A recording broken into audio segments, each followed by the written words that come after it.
ఆత్మచేత నింపబడకపోతే, ఆత్మ నీలో నివసించకపోతే, నీలో మాట్లాడుతున్న ఆత్మస్వరము వినుట గుర్తుపట్టుట అభ్యాసం అవ్వకపోతే నువ్వెలా ఎత్తబడతావు?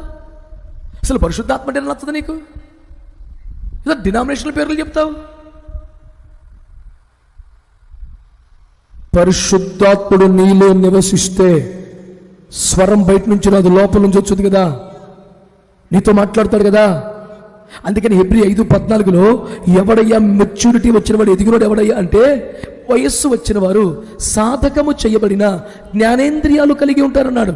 జ్ఞానేంద్రియములో ఒకటి చెవి, దీనికి సాధన అవసరం అంట. భ్రమపరచు ఆత్మ ఏదో, అపవిత్ర ఆత్మ ఏదో, శరీరపు స్వరమేదో, ఆత్మస్వరమేదో విని పరీక్షించి గుర్తుపట్టగలిగిన ఒక సాధన నీ చెవికి ఉండాలి. ఇలాంటి పరిశుద్ధాత్మ అభిషేకంలోనికి అనుభవంలోనికి రాకపోతే ఎట్లెత్తబడతావు రాకల్లో?